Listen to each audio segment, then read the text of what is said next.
Hello everyone, जैसा कि हमने लास्ट वीडियो में देखा कि माइकोस्पोरोजेनेसिस क्या था और माइकोस्पोरेंजिया का वॉल किस किस लेयर का बना हुआ था। अब हमको देखना है कि माइकोस्पोरेंजिया की प्रोसेस के बाद या माइकोस्पोरोजेनेसिस प्रोसेस के बाद किसका डेवलपमेंट होता है, पॉलन ग्रेन का। तो ये पॉलन ग्रेन कैसे डेवलप हो रहा है और कैसा इसका फीचर होता है। पॉलन ग्रेन के बारे में समझिए, ये मेल गैमेट को रिप्रेजेंट करता है प्लांट में, जो कि हैप्लॉइड बॉडी है, माइकोस्पोरोजेनेसिस की प्रोसेस के थ्रू बन रहा है। जब पॉलन ग्रेन जो होता है ये दो लेयर का बना होता है, एक लेयर होता है आउटर लेयर और एक लेयर होता है इसका इनर लेयर। आउटर लेयर को हम कहते हैं एक्साइन, इनर लेयर को कहते हैं इंटाइन।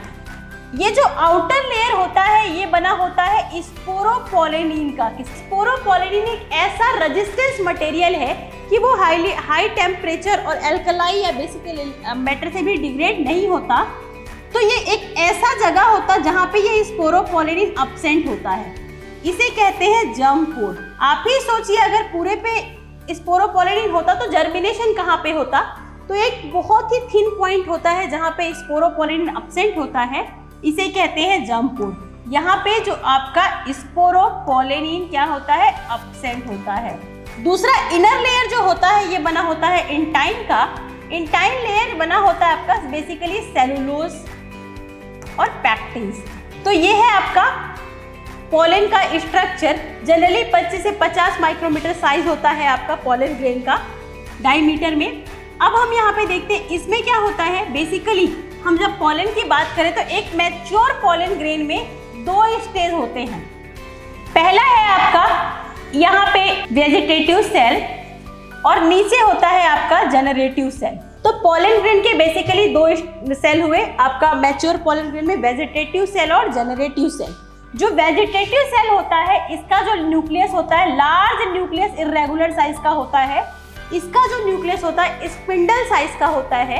इसके पास डेंस साइटोप्लाज्म होता है। इसके साइटोप्लाज्म में ही क्या होते हैं आपके जनरेटिव सेल फ्लोट करते रहते हैं। ठीक है, वैसे आप जान लीजिए कि जनरली जो एंजियोस्पर्म, हम लोग किसकी बात कर रहे हैं, ये सारा प्रोसेस आपका एंजियोस्पर्म का है। तो एंजियोस्पर्म में 60% जो एंजियोस्पर्म होते हैं उसमें 2 सेल स्टेज पाया जाता है। 2 सेल स्टेज मतलब एक आपका वेजिटेटिव और एक आपका जनरेटिव, 2 सेल स्टेज हुआ। लेकिन जो रिमेनिंग 40% एंजियोस्पर्म होते हैं इसमें क्या होता है आपका 3 सेल स्टेज होता है। मतलब एक वेजिटेटिव सेल होता है और जो जनरेटिव सेल होता है वो फर्दर डिवाइड होकर 2 मेल गैमीट बना लेता है। कौन सा डिवीजन करता है, माइटोसिस डिवीजन करता है और 2 मेल गैमीट का फॉर्मेशन कर लेता है।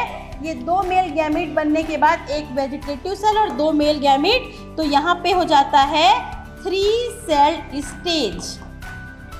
तो मैंने आपको बताया कि एंजियोस्पर्म जो 60% एंजियोस्पर्म होते हैं उसमें 2 सेल स्टेज होता है, जबकि 40% में क्या होते हैं 3 सेल स्टेज होते हैं। तो ये आपका मैच्योर पोलन ग्रेन डेवलप हो गया।